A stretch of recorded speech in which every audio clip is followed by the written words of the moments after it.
It has been said that if there is ever to be such a thing as a true universal language, it will most likely be expressed in the realms of mathematics, geometry, energy patterns, and frequency. Could it be that this language, or at least the foundation of it, already exists here on Earth? Is it possible that over the course of thousands of years, we have been somehow guided in the process of creating this new form of communication? And if so, what type of information will be conveyed through it that could not be expressed any other way? In the search for answers, we must be prepared to trek through both time and space, to open our eyes and minds wide enough to notice compelling coincidences, and to stand back far enough to see if the building blocks of some kind of mathematical, spatial, frequency-based language emerge. But before we begin our journey, we will pause here in the present day to notice some of the ways that we measure and tabulate the world around us. This is an important step, for how we count and measure things can be as revealing as why we count them. First, we will take a look at the way we measure time. For all practical purposes, the smallest unit is 1 second, and we all know it takes 60 seconds to make a minute, and then 60 of these minutes to make an hour. This hour, of course, is the unit by which we divide our days, and these days become months, years, decades, centuries, and so on. Speaking of 60, let's take a moment to notice that all geometry, whether it is 2 or 3 dimensional, is also derived from base 60 mathematics that provide the foundation for a 360-degree circle, which in turn provides us with all the angles and formulas for creating virtually every shape known to humankind.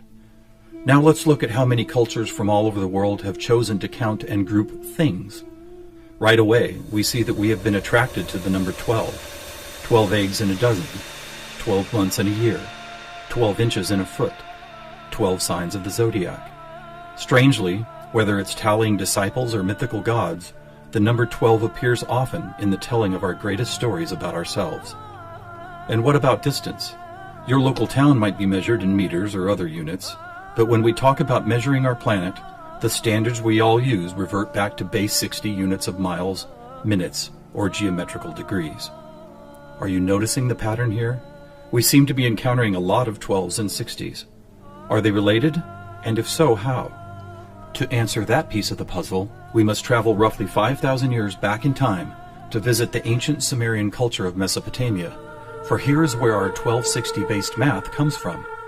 This counting system, which was invented by the same people who produced the world's first written language, involved counting the knuckles of the 4 long fingers on one hand and then multiplying them by all 5 digits on the other hand.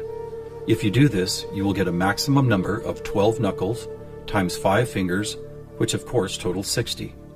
How these cosmic jumps in language and mathematics occurred so suddenly is open to debate, but it is interesting to note that the ancient Sumerians themselves wrote about being given this information by sky god visitors they called the Anunnaki. Who and what the Anunnaki were is a hotly contested subject, but one thing that cannot be denied is the fact that over 5,000 years ago, a mathematical system was born that incredibly still serves us today. So now that we have our various units of measurement, all based on the Sumerian 1260 counting system, let's jump forward to a few pivotal moments in history and see what other numbers, patterns, and synchronicities appear. In the 6th century BC, on the Greek island of Samos, the famed mathematician Pythagoras led a school of thought that married philosophy, mathematics, music, and of course geometry. And while Pythagoras did not discover advanced geometry, he did apply it in new ways, especially to music. For instance, he noticed that when a tauten string was plucked, it would create a tone. And when that string was divided in half, it would make the same tone only twice as high in pitch. Pythagoras then came up with numerical ratios based on harmonic fifths, and this led to the creation of the musical scale found at the root of most modern music. It is important to note that according to Pythagoras, all musical notes were found by using mathematics, and as such were given number values according to their placement in a kind of master grid. For instance, by using fifths beginning from note number 1, he was eventually guided to note 27. And to find the same note twice as high in pitch, he simply kept doubling it to 54, 108, 216, 432, and so on up the scale. If you've ever heard of Pythagorean tuning, you know that the number 432 is quite important. To Pythagoras himself, it probably wouldn't have stood out more than any other in his numerical grid. But in our quest to find a universal language based on mathematics and frequency, this particular note represents a significant piece of coincidental evidence. You see, many ancient musical instruments, from Tibetan bowls to Native American flutes, happen to produce the same tone, a tone that vibrates at 432 cycles per second. That's compelling, but even more intriguing is the fact that Pythagoras was not calculating vibration cycles to find tone 432. It just happens to be the same number. What's more, for decades, most modern musical instruments were also tuned to this same fourth octave A, with a value of 432 cycles. How could this be? Who chose this particular note as the keystone for instrument tuning, and more importantly, why? Here is where a deeper mystery begins to emerge, and to explore it we will need to go back to Pythagoras' other passion, geometry. It is not an exaggeration to say that to Pythagoras and his disciples, geometry and math held a key to the nature of all life everywhere, and maybe it does. Let's look at the first four geometric shapes, the circle, triangle, square, and pentagon. In each of them are angles of degrees that, when added together, always total a specific number relative to that particular shape.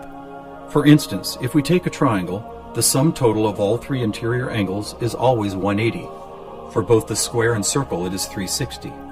For a pentagon, it is 540.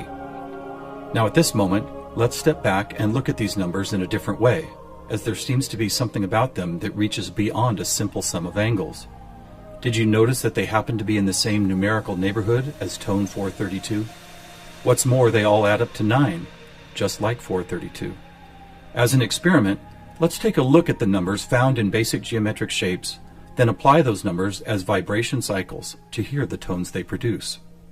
First, let's listen to what the 180 total degrees contained in a triangle sound like.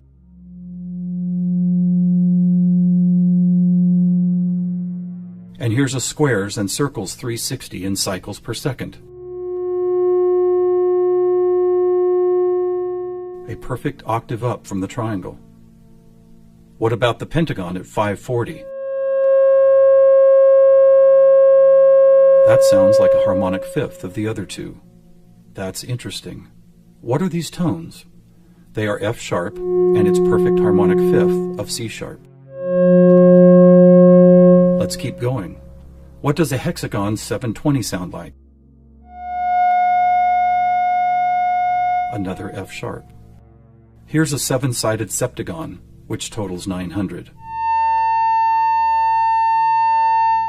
This is an A sharp, which happens to be the note required to complete an F sharp major chord in perfect three-part harmony.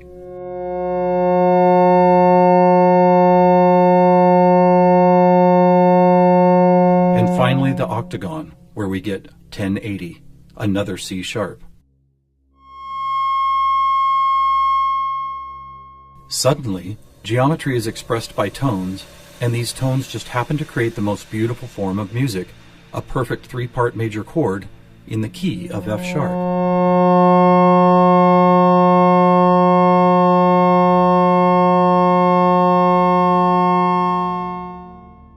Is this something we've been missing for years? Is it important? To the famous philosopher and mathematician Plato, the answer would have been a resounding yes, for it is Plato who advanced the study of two-dimensional geometry into three-dimensional geometry, and who began to recognize that nature, whether expressed as a tone, the petal design of a flower, or the spiraling design of a seashell, seemed to follow a 3D mathematical pattern. In fact, it became an obsession of Plato to try and find the simplest three-dimensional geometric shapes, and his quest ultimately revealed what we now call the Platonic solids. In essence, these forms represent the most elemental construction blocks found both in human-made and natural forms. So let's see if and how they fit into our geometry tone grid. First, there is the tetrahedron, or a three-sided pyramid comprised of four interlocking triangles. As we did before, let's add up all the angles found in those four triangles. The answer, 720, which we have already seen is the tone F sharp.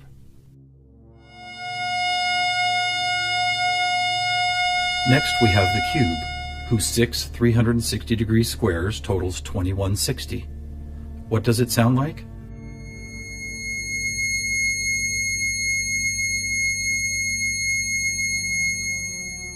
2160 is a high C sharp, and as you will see later, a very interesting number for other reasons as well. Next up is the octahedron. Constructed of 8 triangles, this shape totals 1440, which is another perfect F sharp higher up the scale. The icosahedron is made up of 20 triangles, so the total number of degrees is 3600. As a tone, 3600 vibration cycles create the A sharp needed to complete yet another F sharp major chord that sounds like this.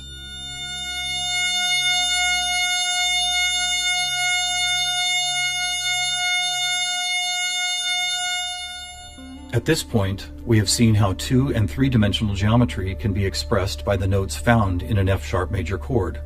Could this also be true with what is known as sacred geometry? To find out, we will first need to build a design called the germ of life, which, when repeated, goes on to reveal the seed of life, then flower of life pattern found at sacred sites all over the world. First, we start with a circle at 360 degrees, which is the familiar F sharp. We then add our second circle, bringing the total to 720, another F sharp. 3 circles totals 1080, which provides the harmonic fifth of C sharp. 4 circles is 1440, another F sharp. 5 circles totals 1800, or the A sharp needed to once again provide the harmonic third of an F sharp major chord. And finally the 6th circle, which brings the total to 2160, another C sharp. Amazing! It's as if we can now both see and hear the flower of life pattern that has intrigued humankind for thousands of years. So now we have 2-dimensional geometry, 3-dimensional geometry, and even sacred geometry being represented by different variations of an F sharp major chord. How is this not common knowledge? How have we missed this connection? There are actually 3 explanations. 1, for reasons ranging from the mundane to the conspiratorial, musical instruments are no longer tuned to an A vibrating at 432 cycles per second, but rather 440. 2, modern tuning calls for equal temperament, which no longer adheres to Pythagoras' whole number simplicity. And 3, the tuning method required to reveal geometric shapes is based on a mathematical grid rather than mathematical ratios. This grid, if it had a name, would probably be called something like factor 9, because the number 9 is found not only in the sum of every note on the grid, but also as the number required to move up or down the scale. For instance, if we started at note A at 216 cycles, all we would have to do is add or subtract the number 9 to reveal all the other tones in that octave. And it is here, on this incredible factor 9 grid, that we find not just some of our geometric numbers, but all of them. Conversely, modern A440 tuning reveals not one correlation to geometric numbers.